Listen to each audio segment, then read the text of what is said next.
Let's see your style.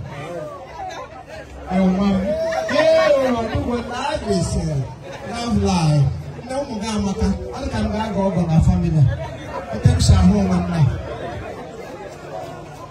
Child, after the last daughter. Mama, you come and do your own. Let's see your style. I deserve it. Oh yeah, let's go. Please camera capture her, please. So that I can. Oh yeah, come over. Come here. Ada Diego. Ada Kiri. Ada Diego Kwano.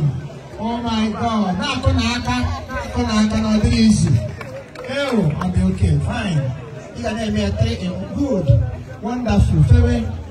You're mad, the one year kind of Papa, I want to home. I was saying, I don't know to them.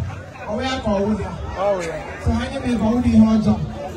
It took time and was in your hand. Oh, my God. You're talking in your hand, my God. We're taking it in your hand. Congratulations. Thank you for coming. Oh, We appreciate you. This is the first time of coming to Nigeria? No. Okay, thank you all, that's right. That's why they behave homely. No,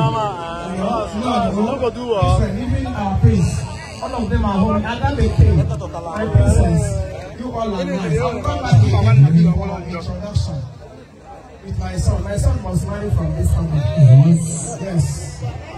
My son is 11. So I'm go born again. That's what I'm saying. She will born again or you will born again. Alright.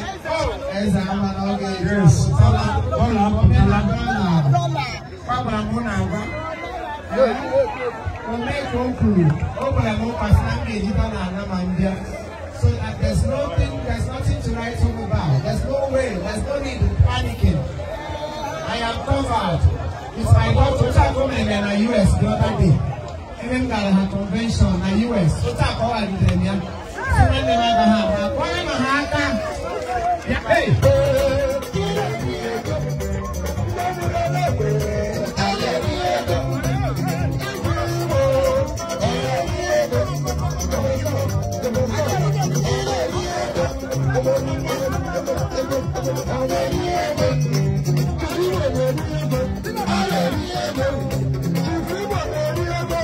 Hallelujah.